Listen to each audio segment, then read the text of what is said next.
isang krasong uplat sa light.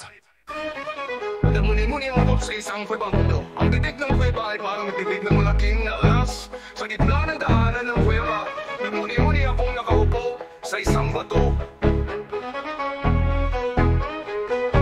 Ngunit bukas ang bubong, translucent view ng langit, ang buwan at mga bituin ay nakakalat. Nagdaragdag ng espesyal na pagpaligiran. Tahimik, tahimik, tahimik at payapa. Ilang araw akong nagmuni-muni hanggang sa makakuha ka ng mga direksyon mula sa makapangyarihang lumikha tungkol sa mga problemang naranasan ko. Magkano yan para sa akin? Ay upang humingi ng mga aksyon, din upang sanayin ng kontrol lahat ng uri ng pagnanasa na maaaring sirain ng kaayusan ng buhay. Lahat ng nilalang sa sansinukob.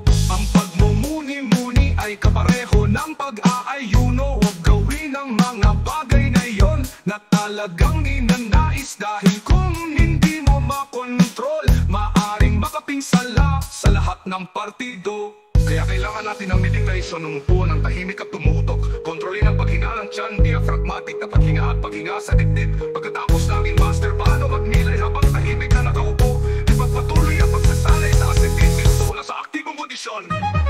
Ano ang mga aktibidad? At kahit saan, nagkikita kami habang tumatambay kasama ng kapwa-tao. Gayon din sa lahat ng kanyang mga nilalang, nagtagpo ang aming mga mata, sarado ang mga bitik namin, ang aming mga tenga ay nakatutok. Magkasalubong ang aming mga kamay, magkadikit ang ating mga paa. Lahating limang pandama ay pinag-ilayan kasama ang ating mga iniisip. Kailangan mo ring magnilay. Magkano ang ibig sabihin ng kontrolin? Kontrolin ang lahat ng bahagi ng katawan at lahat ng pisikal na pandama, kabilang ng mga astral na pandama. Para hindi ka magkamali, kumilos sabihin, isipin at kumilos araw-araw. Ang lahat ay dapat palagi nasa ilalim ng kontrol, upang ikaw ay maging matandil at biyaya sa lahat. Mga naninirahan sa sansinukob, para tayo ay mahalin na makapangyarihang lumikha. Pinamahal ng lahat ng nilalang, naninandang at nalala.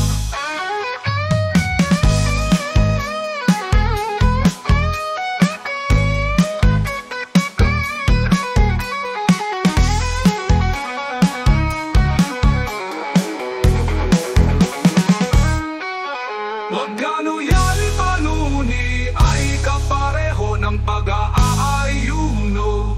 Huwag gawin ang mga bagay na iyon na talagang ninanais, na halagang nilalang. Magkano ang ibig sabihin? Ang kontrolin ang lahat ng bahagi ng katawan at lahat ng pisikal na pandama, kabilang mga astral na pandama. Para hindi ka magkamali, kumilos sabihin, isipin at kumilos araw-araw. Ang lahat ay dapat palaging nasa ilalim na kontrol, upang ikaw ay maging rahmatan nilalamin. Biyaya sa lahat, mga naninirahan sa sansinukob, para tayo ay mahalin ng makapangyarihang lumikha, minamahal ng lahat ng nilalang.